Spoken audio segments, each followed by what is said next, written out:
When you're planning your PC build, did you ever wonder what percentage of your budget you should allocate to the different components and what's more important? Well, let's talk about it.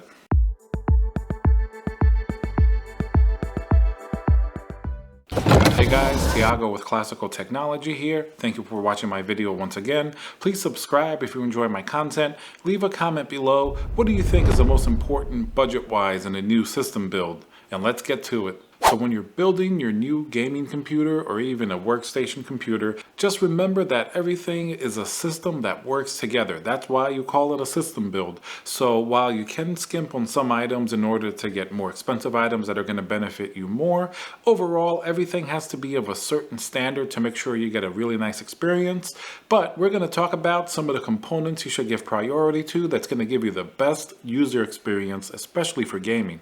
So the number one place your budget should go to if you're building a gaming PC is your GPU. You should allocate most of that cost to the GPU. Generally, the GPU will be the most expensive part, but a better GPU is going to be performance that's tangible and you're going to be able to see in your everyday use when you're playing games.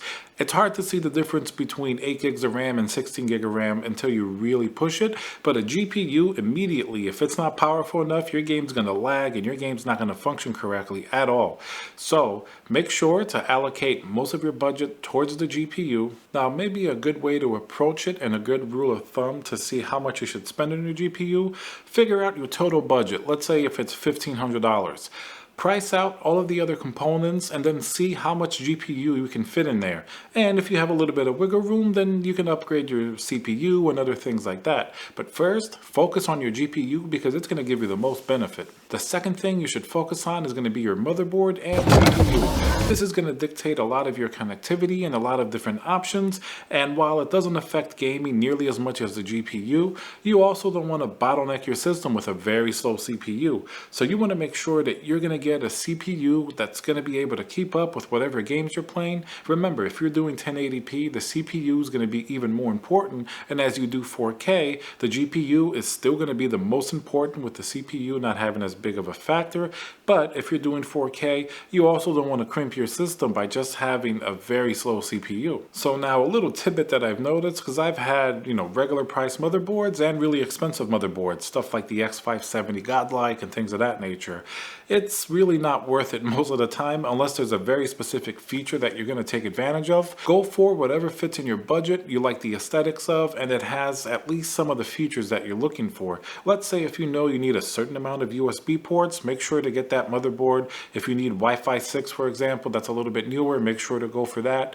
But in general, motherboards don't make as big of a difference to your everyday usability because most of them from the big names like Asus, MSI, etc., they're going to be pretty reliable and they're going to be packed with a lot of features that you're probably not even going to use. So for the second part, remember to allocate whatever's left over from your budget after your GPU to your CPU and motherboard because this is something that you can actually keep for years, generally even longer than a GPU. So make sure to get a good CPU that's going to be able to handle whatever else you put in your system. The third most important thing that you should focus on is going to be your RAM. Now, you don't have to go crazy and get 32 gigabytes of RAM, but at least find a reliable, good kit, I would say for at least 16 gigabytes of RAM. 8 gigabytes of RAM nowadays is just a little bit on the short side. A lot of games, stuff like Battlefield 5 and other games that have really big worlds, they do tend to go over 8 gigabytes of RAM and even upwards of close to 16. You don't need more than 16 gigabytes of RAM, so allocate your budget for RAM here. RAM has become really inexpensive lately. I've seen fantastic kits from even like G-Skill for like 60 or 70 bucks for 16 gigs, so it's pretty incredible. And then if you have some money left over, you can get RGB RAM or higher speed RAM. But in general, try to get at least like a 3000 megahertz, a 16 gigabytes of RAM, and you're going to be able to fit that into your budget pretty easily. The fourth thing you should focus your budget on is going to be your hard drive. You definitely don't want to be using a 7200 RPM spinning hard drive anymore, just because an SSD is going to make such a tremendous difference in your everyday usability.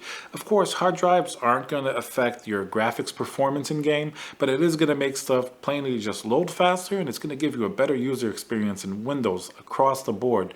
So if you can't afford one of the nicer M.2 hard drives in your budget, then maybe get something like the Intel 660p. You can get a 1 terabyte version of this for under $100, and it's very fast, it's reliable, and there's no wire mess because it goes directly on the M.2 slot on your motherboard.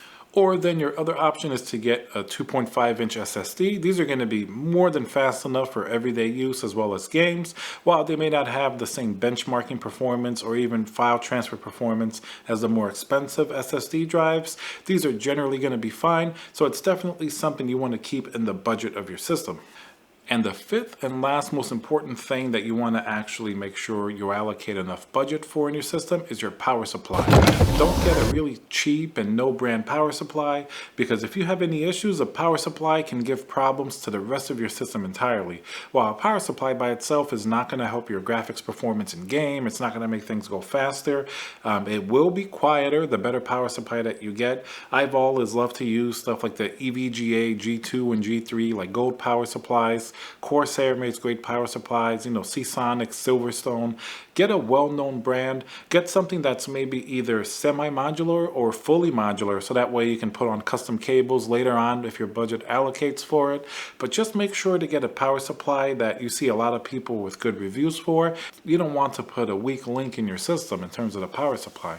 And then after those 5 items are accounted for and you still have more room in your budget, of course, that's when you add the RGB and the nice fans and water cooling and all that.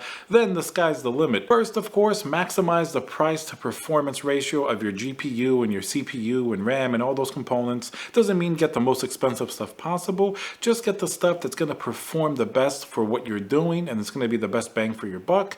And of course, we always need to add a little bit of finesse and aesthetics to the system. So it's okay, splurge on that RGB. Get that water cooling system. That's going to be half the fun as well. Alright guys, I hope you enjoyed this video. Please subscribe if you enjoy my content. Like the video, leave a comment below. I want to know what you prioritize when you're building a system. And I'll see you guys on the next video.